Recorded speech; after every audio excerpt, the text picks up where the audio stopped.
If you ever felt that sudden chill deep in your bones, that sharp pull in your chest warning you something is terribly wrong, listen to it.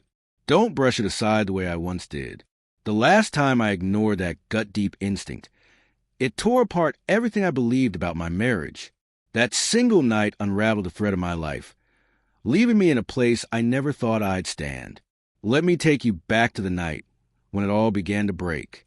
Her name was Clara, and it started with a plea so small, yet so desperate. It still lingers in my memory like a bitter aftertaste. Could you just stay in tonight?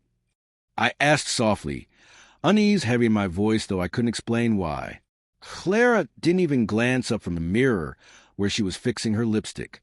She let out a short, mocking laugh, one she perfected over time. "Oh, Marcus," she scoffed, her tone dismissive. "You're being ridiculous again.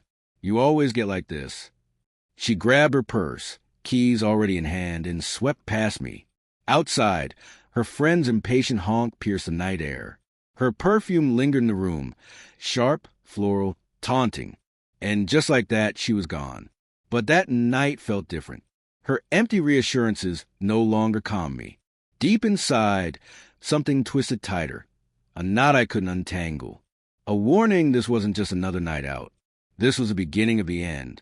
The hours dragged, each one gnawing at my sanity.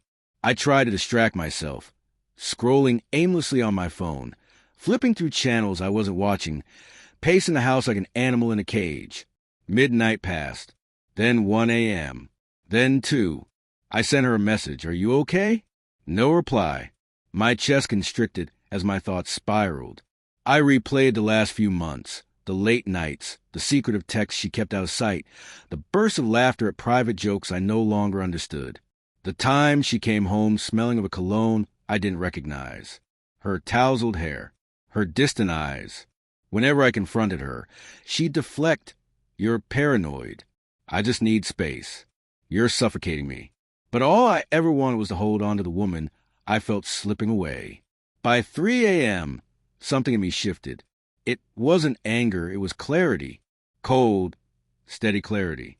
I walked to the closet and pulled out her clothes. Dresses, heels, scars she adored. One by one, I folded them neatly and stacked them by the front door. Jewelry, too. Every trace of her. It wasn't revenge. It wasn't rage. It was deliberate, careful, purposeful. For the first time in months, I was listening to my instincts. Around 4 a.m., the door creaked open. She stumbled inside, giggling to herself, shoes dangling from her fingers, makeup smeared, hair tangled. She froze when her eyes landed on the pile of belongings at the door. Her drunken smile collapsed instantly. "Marcus, what? What is this?" she stammered, her words slurred. I looked straight at her and, with a calm that startled even me, said, "You're not staying here tonight, or ever again." She gaped, speechless at first. Then came the frantic apologies, the messy bargaining, the same promises I'd heard too many times before. But I was past all of it. I didn't yell. I didn't accuse. I just told her, "Call someone. Get a cab. You're leaving." She cried. She begged. She tried clawing her way back into my life. But I didn't move. That morning, as the sun rose, I changed every lock in the house. I hadn't slept a minute, yet when the night faded into dawn, I felt something unexpected, relief. Later that day, I filed for divorce. When my lawyer asked what I wanted in the settlement, I answered simply, give her what's fair. The house, the car, half my savings. I don't care. None of it matters anymore. Because I didn't want a house built on lies. I didn't want a car tied to her midnight disappearances. I didn't want anything but freedom.